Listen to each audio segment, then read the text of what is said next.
Kisah Sang Penakluk. Jika sahabat menyukai cerita ini jangan lupa like, komen dan share. Terima kasih.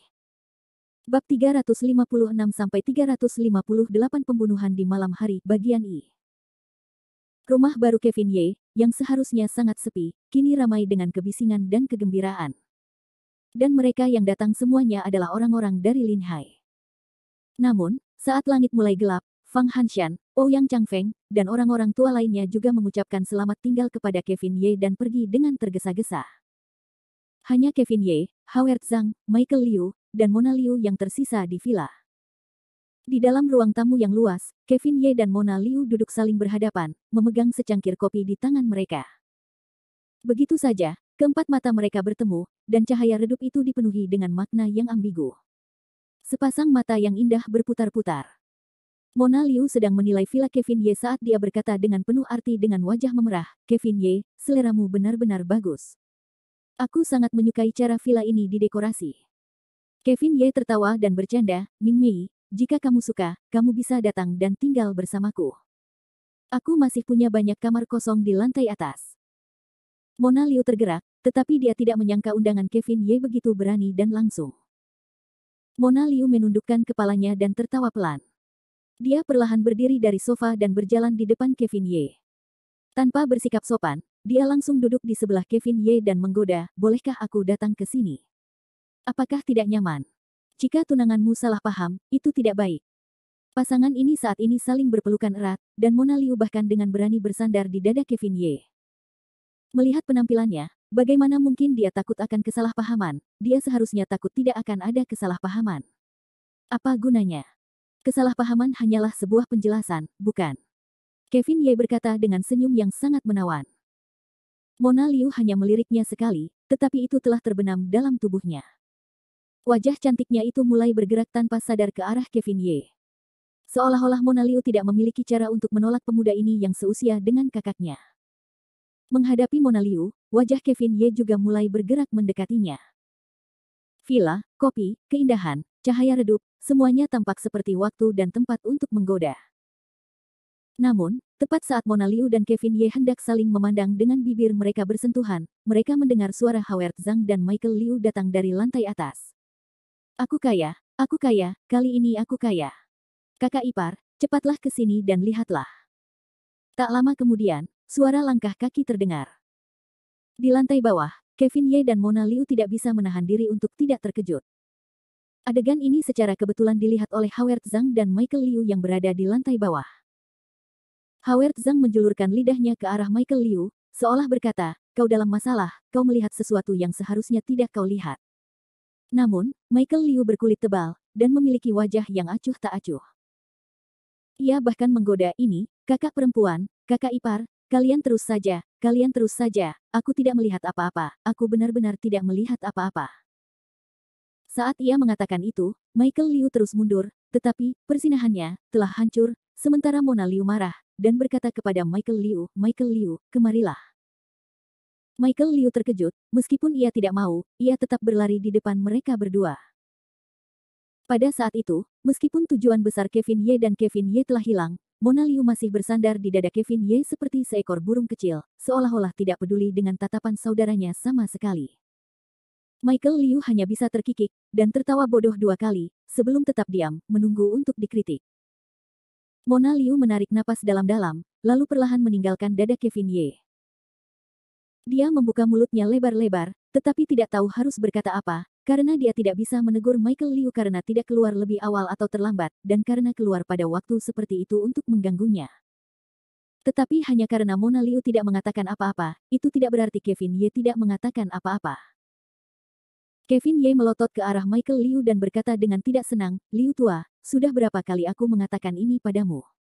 Pria yang tenang dan tenang." Michael Liu tidak akan pernah mengira bahwa Kevin Ye benar-benar akan memilih sudut pandang yang begitu licik untuk mengkritiknya, dan segera tampak seolah-olah dia ingin tertawa tetapi tidak berani. Dengan santai melepaskan pinggang ramping Mona Liu, Kevin Ye berkata dengan wajah dingin, "Cukup, berhentilah terlihat bersalah. Katakan padaku, apa sebenarnya yang kita terima hari ini?" Jelas bahwa Kevin Ye mengubah topik pembicaraan, tetapi ketika dia menyebutkan hadiah, baik Michael Liu maupun Howard Zhang menjadi sangat bersemangat. Michael Liu berkata, kakak ipar, rumah besarmu ini tidak buruk. Dengan tindakanmu ini, kamu benar-benar menerima tidak kurang dari 10 juta sebagai hadiah, belum lagi seluruh aula emas dan giok itu. Beberapa puluh juta. Apakah sebanyak itu? Kevin Ye mengusap kepalanya, bingung. Tentu saja. Michael Liu berseri-seri, hanya orang tua Fang Hanshan yang memberimu ginseng berusia 1000 tahun, benda itu sudah bernilai 10 juta. Dan Ouyang Changfeng bahkan lebih keterlaluan, benar-benar memberimu 40% saham di restoran cendekiawan nomor 1.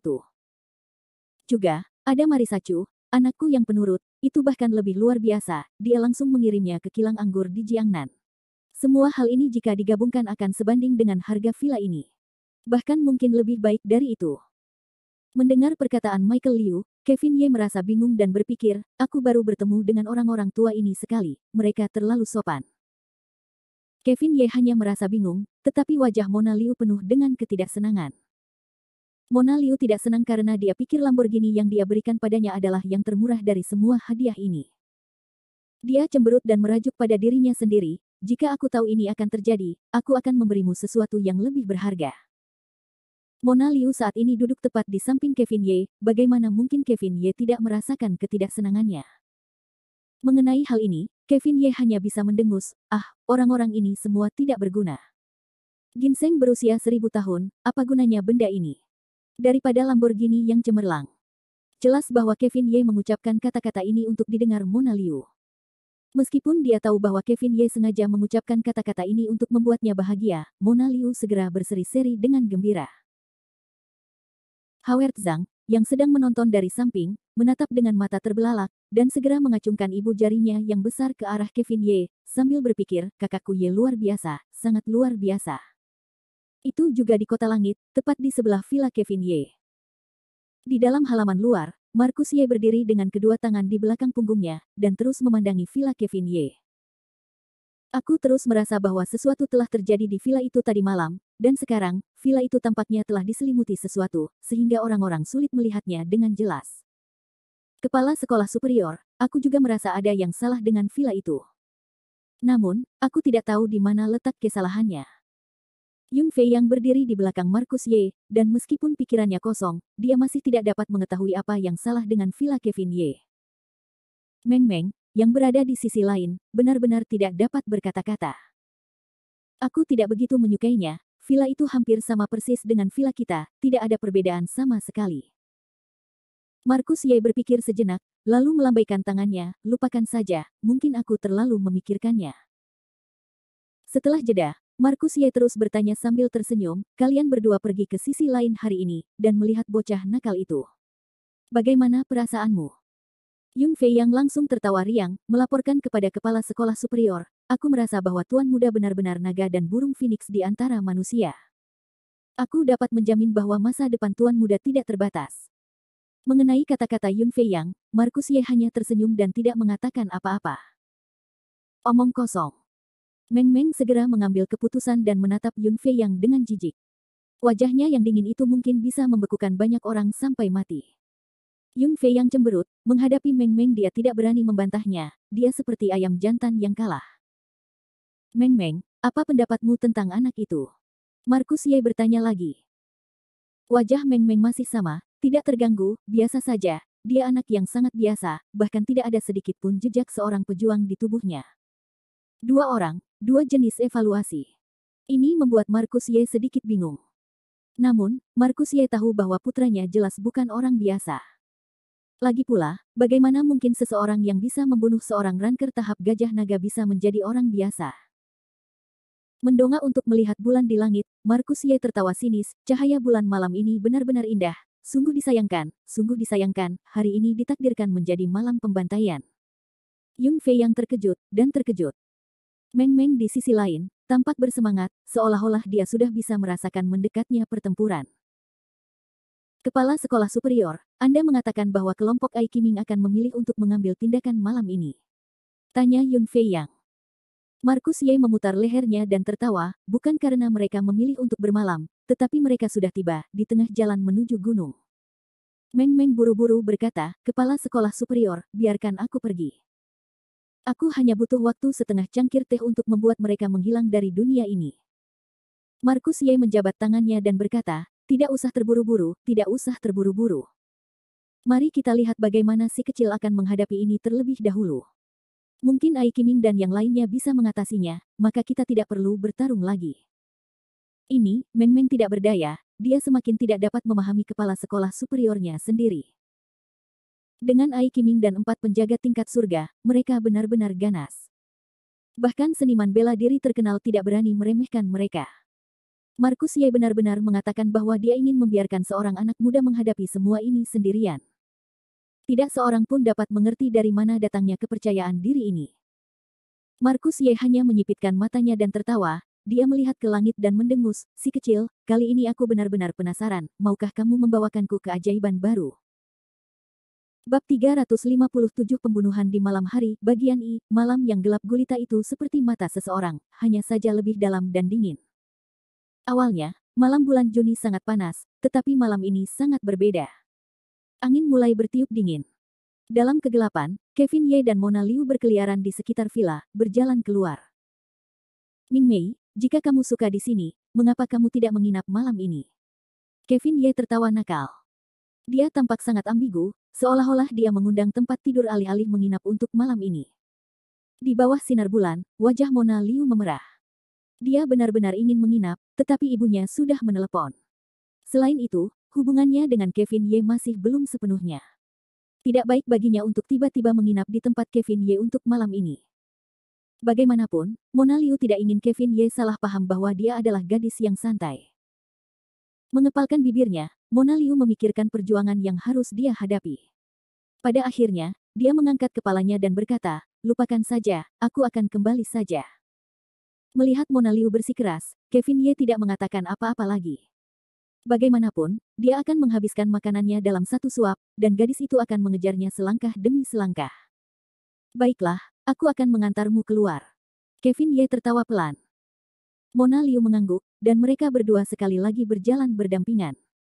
Terlepas dari apapun, keduanya dapat dianggap sebagai pria dan wanita, pasangan yang cocok. Dan Kevin Ye berhenti pada saat yang sama ketika mereka tiba di pintu masuk villa. Mona Liu kemudian mengeluarkan 2 tiket dan memberikannya kepada Kevin Ye. Oh ya, aku lupa tentang hal ini. Ini adalah 2 tiket ke Barat Daya, dalam seminggu. Saat dia berbicara, Mona Liu cemberut dan menatap Kevin Ye, kamu berjanji padaku sebelumnya, kamu akan menemaniku ke Barat Daya untuk berpartisipasi dalam pertemuan perjudian batu di Jalan Batu Melingkar. Kamu tidak boleh menarik kembali kata-katamu saat ini. Jangan khawatir. Karena aku sudah setuju, aku pasti tidak akan menarik kembali kata-kataku. Saat Kevin Ye mengatakan itu, dia mengangkat tangannya untuk menerima 2 tiket di tangan Mona Liu. Dia bahkan menyentuh punggung tangan Mona Liu yang lembut, membuat Mona Liu merasa malu. Namun, berpikir bahwa dia akan dapat menghabiskan seminggu sendirian dengan Kevin Ye, Mona Liu merasa sangat senang di dalam hatinya. Di gerbang utama villa, Kevin Ye dan Mona Liu, pasangan ini, telah berdiri di sana untuk waktu yang lama.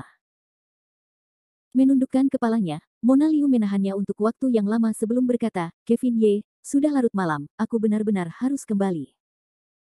Setelah mengatakan itu, mata indah Mona Liu menyapu wajah Kevin Ye dengan enggan, penampilannya yang mengharukan tampak seolah-olah dia sedang memohon untuk dicium. Namun kali ini, Kevin Ye tidak tergerak sedikit pun. Dia sama sekali tidak menanggapi, dan hanya mengamati langit di atas villa dengan dingin. Seketika, mereka mendengar tawa aneh dari luar, dan tawa itu dipenuhi dengan ketakutan, hehe, gadis cantik, karena kamu tidak ingin pergi, lalu mengapa berpura-pura enggan untuk pergi? Aku pikir kalian berdua tidak boleh pergi, tetaplah di sini dan jadilah sepasang kekasih kecil yang malang. Suara yang tiba-tiba ini mengejutkan Mona Liu. Tubuh Mona Liu yang halus bergetar, dan dia segera melompat ke pelukan Kevin Ye, setelah itu matanya melihat sekeliling dengan ketakutan. Kevin Ye, ini. Kevin Ye membuka lengannya dan melindungi Mona Liu, tidak apa-apa, hanya sekelompok badut. Keke, bocah kecil, jika kau berani menyebut orang tua ini badut di dunia ini, kau mungkin akan menjadi orang pertama yang melakukannya. Orang tua ini akan berusaha keras untuk mengirim kalian berdua anak dalam perjalanan malam ini, sehingga kalian berdua pasangan malang itu akan bertemu lagi di dunia bawah. Tepat saat dia selesai berbicara, sebuah pedang berkilau jatuh dari langit dan langsung menerjang Mona Liu yang berada dalam pelukan Kevin Ye. Pedang ini cepat, akurat, dan kejam. Pedang itu tampak seperti pedang dengan 2 lubang. Huff, bodoh sekali. Kevin Ye mendengus dingin, memeluk Mona Liu erat-erat, dan kemudian, seluruh tubuhnya menghilang entah dari mana. Ketika pedang panjang itu meleset, tidak ada seorang pun yang terlihat. Sosok hitam itu kemudian muncul di villa Kevin Ye, melihat sekeliling, sial, apa-apaan ini, mungkinkah orang ini bisa terbang di langit dan melarikan diri dari bumi, mengapa dia menghilang saat itu juga? Apakah kau mencariku? Suara Kevin Ye terdengar keras dari balik sosok hitam itu, lalu sosok hitam itu merasakan gelombang angin dingin menyapu melewatinya, tidak bagus. Tianyi, hati-hati. Tepat saat Kevin Ye hendak membunuh sosok hitam di depannya dengan satu serangan, wus, tiga sosok muncul di villa Kevin Ye sekali lagi. Ketiga sosok ini sangat cepat dan menyerbu ke arah Kevin Ye. Kevin Ye terkejut, dia mendengus, dan sosoknya menghilang sekali lagi. Empat sosok hitam bersandar satu sama lain, masing-masing dengan ekspresi hati-hati. Apa-apaan bocah ini? Dia menghilang tanpa jejak. Mungkinkah dia adalah disiplin spasial yang legendaris? Soleski meraung, siapa yang tahu? Sial, aku hampir jatuh ke dalam perangkap anak ini. Cepat dan cari kemana anak ini pergi. Tepat saat keempat pembunuh itu berbicara di antara mereka sendiri dengan suara rendah, Kevin Ye sudah muncul di sisi kolam lagi sambil menggendong Mona Liu. Jangan lihat, aku di sini. Dengan tatapan tajam, Kevin Ye menyapukan pandangannya ke arah mereka dengan dingin, kalian burung pipit kecil seharusnya adalah orang-orang dari peringkat naga dan harimau, kan? Kalian berani membunuhku hanya dengan sedikit orang, apakah kalian bercanda? Dengan itu, Kevin Ye berteriak ke dinding vilanya yang tinggi, baiklah, jangan bersembunyi lagi. Karena kalian sudah di sini, ayo pergi bersama. Biarkan aku melihat orang macam apa yang dicari oleh peringkat naga dan harimau. Suara Kevin Ye bergema di langit. Tidak hanya orang-orang di luar dinding yang mendengarnya, mereka bahkan mendengar Villa Marisacu di depan mereka dengan sangat jelas. Duduk di kursi batu di halaman, Markus Ye memiliki wajah yang penuh rasa ingin tahu. Sambil menyeruput tehnya, dia tertawa, sepertinya pertempuran akan segera dimulai. Aku bertanya-tanya apakah si kecil itu bisa bertahan melawan ini, si manusia asal mula ini. Oh, benar, bahkan ada sekelompok pengawal naga pengembara. Melihat ekspresi Markus Ye yang sombong, Meng Meng, yang berdiri di belakangnya, menggelengkan kepalanya tanpa daya. Dia merasa bahwa lelaki tua Markus Ye ini terlalu tidak kompeten. Di dalam villa Kevin Ye, setelah mendengar teriakan Kevin Ye, dua sosok lainnya melintas dan muncul di dalam villa Kevin Ye. Satu hitam dan satu putih, yang lain hitam dan satu putih. Terutama karena pria berjubah hitam itu mengenakan topeng perunggu dengan taring yang terbuka, dia tampak sangat menakutkan. Di sisi lain, sepasang pria dan kuda menyerbu masuk melalui pintu depan villa. Sepasang orang ini berpakaian rapi dan tidak menyembunyikan wajah mereka, tetapi dari penampilan pakaian mereka, mereka tidak terlihat seperti prajurit, tetapi seperti gangster. Pemimpin kelompok ini masih muda, sekitar 20 tahun, tetapi dia tampak seperti burung pipit. Saat melihat pendatang baru itu, Kevin Ye langsung marah. Leighton Ye, aku tidak menyangka kau juga akan ada di sini. Siapa lagi pemuda ini kalau bukan tuan muda keluarga Ye, Leighton Ye? Leighton Ye tersenyum sinis, dia melangkah maju beberapa langkah dan menatap Kevin Ye, apa, saudaraku yang baik, apakah kau terkejut? Sambil berbicara, Leighton Ye memutar-mutar cincin safir di tangannya dan tertawa dingin, adikku yang bodoh, bagaimana kau bisa membiarkan saudaramu mengatakan apa yang baik untukmu? Awalnya, kau bisa tinggal dengan tenang di Linhai dan menjadi orang bodoh. Aku harus menantang batas bawahmu lagi dan lagi. Aku tidak punya pilihan selain bersikap kejam dan menghapusmu dari dunia ini. Meskipun kita semua memiliki nama keluarga Ye, bagaimanapun juga, kau adalah bajingan yang tidak diinginkan siapapun, jadi kau hanya bisa menyalahkan dirimu sendiri karena mengalami masa-masa sulit. Mendengar perkataan Leighton Ye, Kevin Ye tiba-tiba tertawa, terlihat seperti sedang tertawa dengan cara yang sangat ironis, hapuslah aku dari dunia ini, Leighton Ye, hanya denganmu saja, apakah kau pikir kau layak menjadi kelompok yang beraneka ragam? Itu hanya lelucon. Cek, adikku yang bodoh, sepertinya penyakit bodohmu belum sepenuhnya sembuh.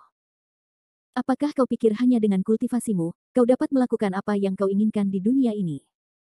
Kau terlalu naif. Sebagai kakakmu, sepertinya aku harus mengajarimu pada malam terakhir hidupmu apa itu masyarakat. Kevin Ye tertawa dingin dan berkata, baiklah, Leighton Ye, aku, rumah baru Qiao Qing, sedang dalam suasana hati yang baik hari ini. Aku tidak punya waktu untuk berdebat denganmu di sini, kumpulkan semua bawahanmu ke sini, aku akan memulai pembantaian malam ini, dan biarkan mereka semua menemanimu ke neraka. Leighton Ye dengan arogan menatap Kevin Ye dengan tatapan merendahkan, cek, sepertinya adikku yang konyol itu sudah gila. Yang disebut dewa ingin menghancurkannya, pasti membuatnya gila terlebih dahulu. Itu sama sekali tidak palsu. Setelah itu, Leighton Ye menoleh ke pria bertopeng perunggu di sisi lain dan berkata, Ketua Ai, tunggu apa lagi, habisi bajingan ini secepatnya, dan aku akan kembali ke Yanjing secepatnya. Aku masih punya banyak hal yang harus diurus di klanku, aku tidak ingin membuang-buang waktuku dengan orang bodoh. Mengikuti panggilan Leighton Ye, pria bertopeng perunggu itu segera bergerak, dan melayang ke sisi Leighton Ye. Kevin Ye memandang Ai Qiming dengan jijik, oh, kau seorang ahli tahap abadi duniawi. Bab 358 Pembunuhan di Malam Hari, Bagian I. Jika kemarin, Kevin Ye mungkin akan sedikit takut bertemu dengan seorang ahli dewa duniawi, tetapi hari ini, Kevin Ye tidak peduli. Jadi bagaimana jika dia adalah dewa duniawi? Selain itu, dia hanyalah dewa duniawi tingkat terendah. Dengan lembut menurunkan Mona Liu, yang berada dalam pelukannya, Kevin Ye tersenyum dan berkata, Ming Mei, kembalilah ke dalam rumah terlebih dahulu. Aku akan mengurus udang-udang kecil ini terlebih dahulu. Mona Liu berpikir sejenak, lalu menggelengkan kepalanya, tidak, aku ingin tinggal di sini bersamamu. Meskipun Mona Liu telah melihat keperkasaan Kevin Ye sebelumnya, menghadapi sub besar ini dan puluhan orang yang datang padanya dengan mengancam, Mona Liu masih merasa tidak yakin pada dirinya sendiri. Ketakutan semacam itu tidak membuatnya berani mengambil satu langkah pun dari Kevin Ye. Bersikaplah baik dan dengarkan aku. Kembalilah ke kamarmu dan tunggu. Aku akan terganggu jika kamu tinggal di sini. Kevin Ye menyipitkan matanya dan berkata dengan sangat lembut. Baru sekarang Leighton Ye, yang berdiri di seberang Kevin Ye, menyadari Mona Liu, yang telah bersembunyi di lengannya sepanjang waktu. Adikku yang bodoh, otakmu tidak bekerja dengan baik. Keberuntunganmu dengan wanita sama sekali tidak dangkal. Dengan itu, Leighton Ye berkata kepada Ai Qiming yang berdiri di sampingnya, pertama dalam daftar Ai Hui, aku menginginkan nyawa bajingan kecil ini bersama dengan nyawa wanita itu. Ai Qiming tertawa hambar, Tuan Muda Ye, tidak sulit untuk mendapatkan seorang gadis, tetapi gadis itu tidak ada dalam rencana kita. Jika kita ingin menangkapnya hidup-hidup, kita harus menaikkan harganya.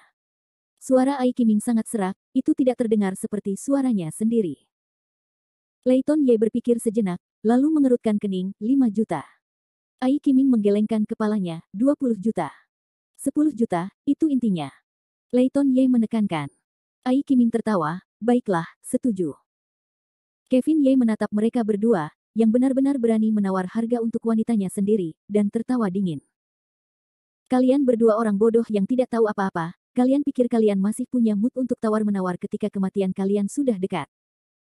Ai Qiming buru-buru menoleh, dan mata yang tersembunyi di balik topeng itu menatap Kevin Ye dengan rasa ingin tahu, nak, kau benar-benar istimewa. Aku telah melihat banyak pembual, tetapi ini adalah pertama kalinya aku melihat seseorang yang dapat membuat pembual sesegar dan sehalus dirimu dan tetap tenang. Kevin Ye perlahan menegakkan tubuhnya dan menghalangi Mona Liu di belakangnya. Dia menatap Ai Qiming dengan jijik dan berkata, Tuan, seharusnya kau yang berada di peringkat teratas peringkat naga dan harimau, Ai Qiming. Ai Qiming terkejut, selain Leighton Ye dan orang-orang di bawahnya, tidak ada orang lain yang tahu namanya. Ai Qiming memiringkan kepalanya karena terkejut, kau mengenalku. Tentu saja, aku mengenalmu. Beberapa waktu lalu, aku membuat kesepakatan dan mengatakan bahwa aku akan mengambil kepalamu. Namun, pihak lain hanya bersedia menawarkan 50 juta, dan aku melihat bahwa harganya terlalu rendah, jadi aku tidak mengambilnya. Dengan suara keras, Kevin Ye tertawa, tetapi karena kamu menabraknya hari ini, maka aku akan mengikuti air dan mengambil nyawamu ini. Meskipun pisau kecantikan seharga 50 juta itu agak kecil, tetapi tidak peduli seberapa kecilnya, itu tetap bukan apa-apa.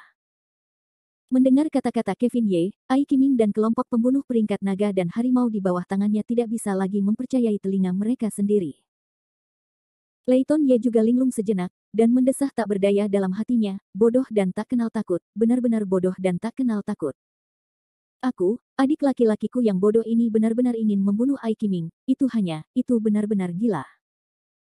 Hanya setelah berdiri di sana dengan hampa untuk waktu yang lama, Ai Qiming mendapatkan kembali akal sehatnya, dan kemudian, dia menertawakan langit.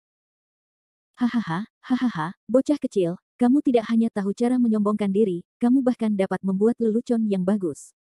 Bagus, bagus, bagus. Melihat bahwa kamu masih memiliki selera humor, aku akan menunjukkan belas kasihan kepadamu malam ini dan meninggalkanmu dengan mayat yang utuh. Sungguh lelucon, kurasa tidak.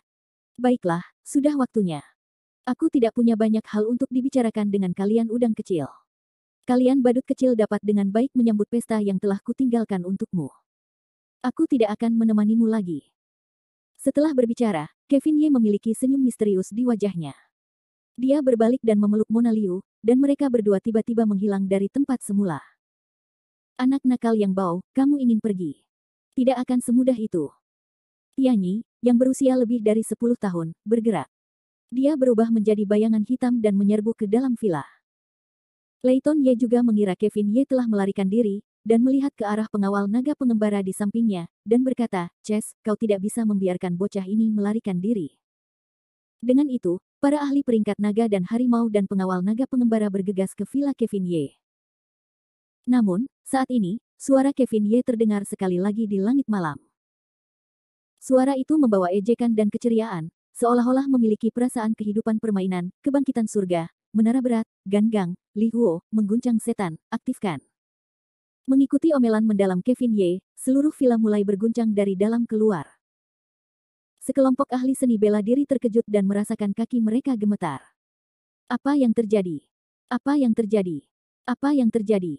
Apakah ini gempa bumi? Leighton Ye melolong ketakutan, karena dia belum pernah melihat pemandangan aneh seperti itu sebelumnya. Villa Kevin Ye, seluruh lantai 3, runtuh tepat di depan mata semua orang.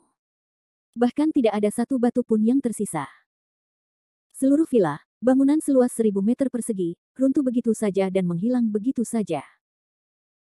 Selusin orang dari tim pengawal naga pengembara dan ahli tahap abadi duniawi ini, Ai Qiming, semuanya tercengang. Mereka semua telah memasuki jalur kultivasi melalui seni bela diri, dan bahkan belum pernah melihat pemandangan yang begitu mendalam.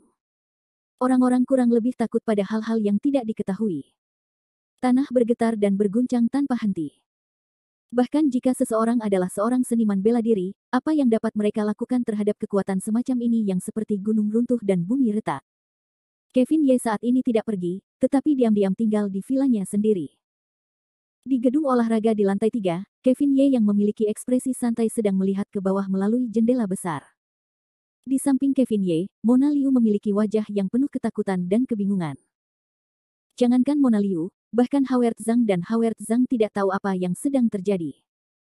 Jelas bahwa pemandangan di luar seperti tanah longsor, tetapi villa itu tetap tidak bergerak. Seolah-olah dia tidak terpengaruh sama sekali. Huff.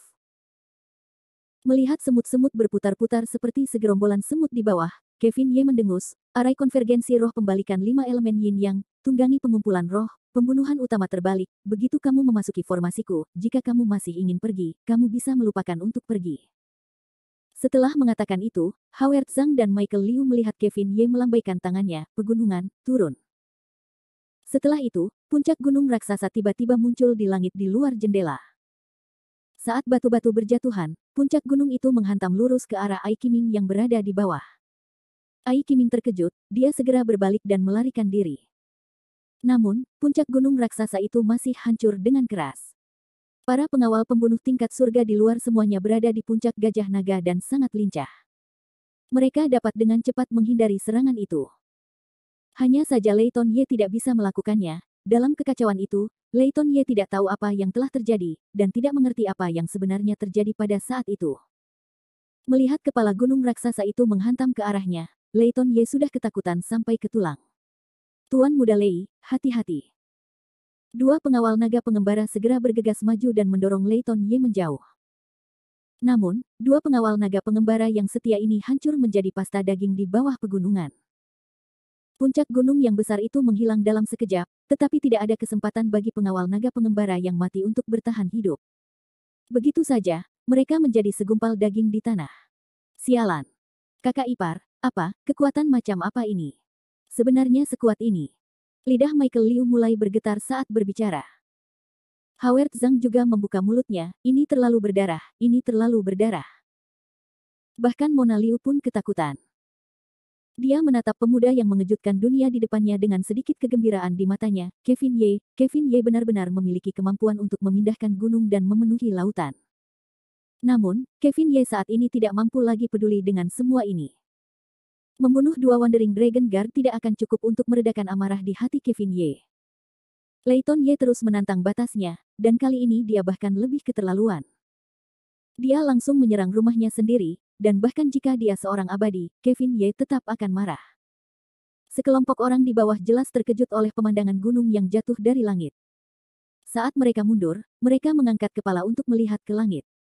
Mereka tidak ingin sesuatu jatuh di atas kepala mereka dan menghancurkan diri mereka sendiri sampai mati.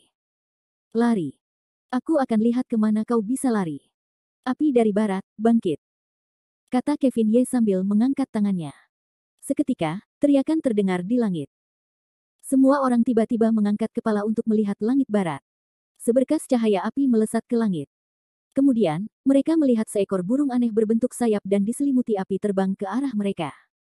Tidak bagus. Lari, lari. Dalam sekejap, tempat burung raksasa itu terbang menjadi tanah hangus.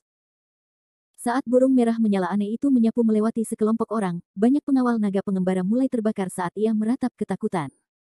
Burung aneh itu langsung menuju Ai Hui, membuatnya mundur ketakutan. Melihat bahwa ia tidak punya tempat untuk lari, ia meraih bayangan hitam dan melemparkannya ke atas. Burung aneh itu menjerit, menyebabkan sosok hitam itu menghilang ke langit. Namun, tak lama kemudian, setumpuk arang jatuh dari langit yang gelap. Melihat benda hangus yang tak dikenal di tanah, seseorang terus berteriak, "Langit 5, Langit 5." Sayangnya, dia sudah mati. Sihir iblis. Dia tahu sihir iblis. Aku akan meninggalkan tempat ini. Aku akan meninggalkan tempat ini. Para pengawal naga pengembara dan peringkat naga dan harimau, semua pembunuh ini merasakan jantung mereka menegang. Seseorang di antara kerumunan itu ketakutan dan mulai berteriak. Mata Lei Ton-Ye memerah. Awalnya, orang-orangnya sendiri ada di sini untuk membunuh Kevin Ye, tetapi sekarang, bahkan sebelum melihat wajah Kevin Ye, mereka telah menderita banyak korban. Ini adalah sesuatu yang sama sekali tidak dapat ditoleransi oleh Lei Ton-Ye. Kevin Ye, dasar bajingan, dasar anjing liar. Keluarlah jika kau punya kemampuan, keluarlah untukku, aku akan membunuhmu di siang bolong. Pahlawan macam apa kau ini, bersembunyi di balik punggungmu dan merencanakan seperti ini.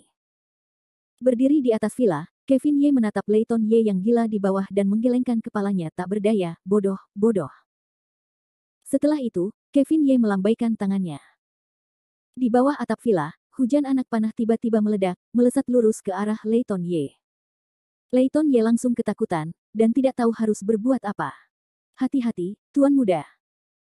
Dengan suara hula, 6 atau 7 pengawal naga pengembara menerkam ke depan dan langsung menekan Lei Ton-Ye ke tanah, lalu menggunakan tubuh mereka untuk menghalangi hujan anak panah. Puci, puci, puci. Suara ketakutan jatuh ke telinga semua orang yang hadir. Setiap suara ini sangat menakutkan. Dalam sekejap, 6 atau 7 pengawal naga pengembara ini telah tertusuk seperti sarang lebah. Cahaya darah yang asin dan amis mulai mengalir keluar tanpa henti, menyebabkan seluruh langit diwarnai dengan warna darah. Sungguh malam yang indah, tapi ini ditakdirkan untuk dinodai oleh bau darah. Di atas villa, mata Kevin Ye dingin dan suram. Sebuah cangkir anggur merah muncul di tangannya pada suatu saat, dan cairan merah di cangkir itu bergoyang maju mundur, sangat mirip dengan darah segar. Michael Liu yang sedang menonton dari samping tidak dapat menahan diri dan muntah.